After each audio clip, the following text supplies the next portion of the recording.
This just in. We have breaking news of yet another water cut for the entire state of Selangor due to water pollution. How could they do this? Water cut again. Last week only they cut water. Now they do it again. Water pollution is water pollution. Where does the pollution come from? Very good question, Uncle. In Malaysia, there are a couple of sources of water pollution, including sewage treatment plants, pig farms, manufacturing, and quite a few others. Another reason why rivers are so polluted is because of all the rubbish that we indirectly put in it. As you can see here, rain can wash this rubbish into the river, causing it to be polluted. In March 2019, the Kim Kim River of Johor, Malaysia, was affected by chemical waste which was dumped illegally. This incident had more than 2,500 people hospitalized, 110 schools located near the river to close down, and costed over 10 million ringgit to clean up.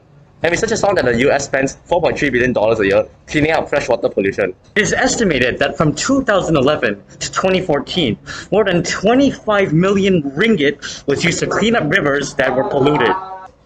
Statistics from Department of Environment show that at least 195 rivers in Malaysia are slightly polluted, with 30 of them being in Selangor.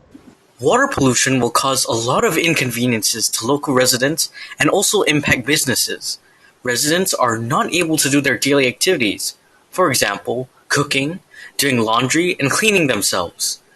Businesses, like restaurants, will not be able to operate as usual, and production of manufacturing will be disrupted due to a lack of water supply. Our proposal, the RR device. This RR device will be placed in river streams. Built using pH sensors and optical water sensors, the sensors are used to monitor and detect abnormal pH levels of the water. Solar panels are used as a renewable source of energy, with the excess energy being stored in an energy storage box. Each RR device has an antenna to transmit data to the control room. When it detects abnormal readings, it will send a notification to the control room.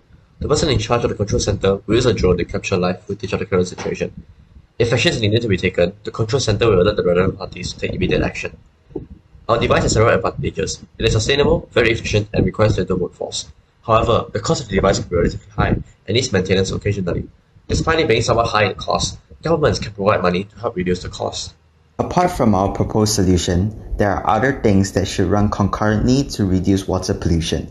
For example, housing communities can hold recycling sessions to help clean up waste around their areas, and organizations can create campaigns to help spread awareness to people. With a combination of these solutions, the risk of water pollution will decrease exponentially. We must all work together to prevent water pollution from happening in order to truly achieve sustainable planetary health for future generations to come.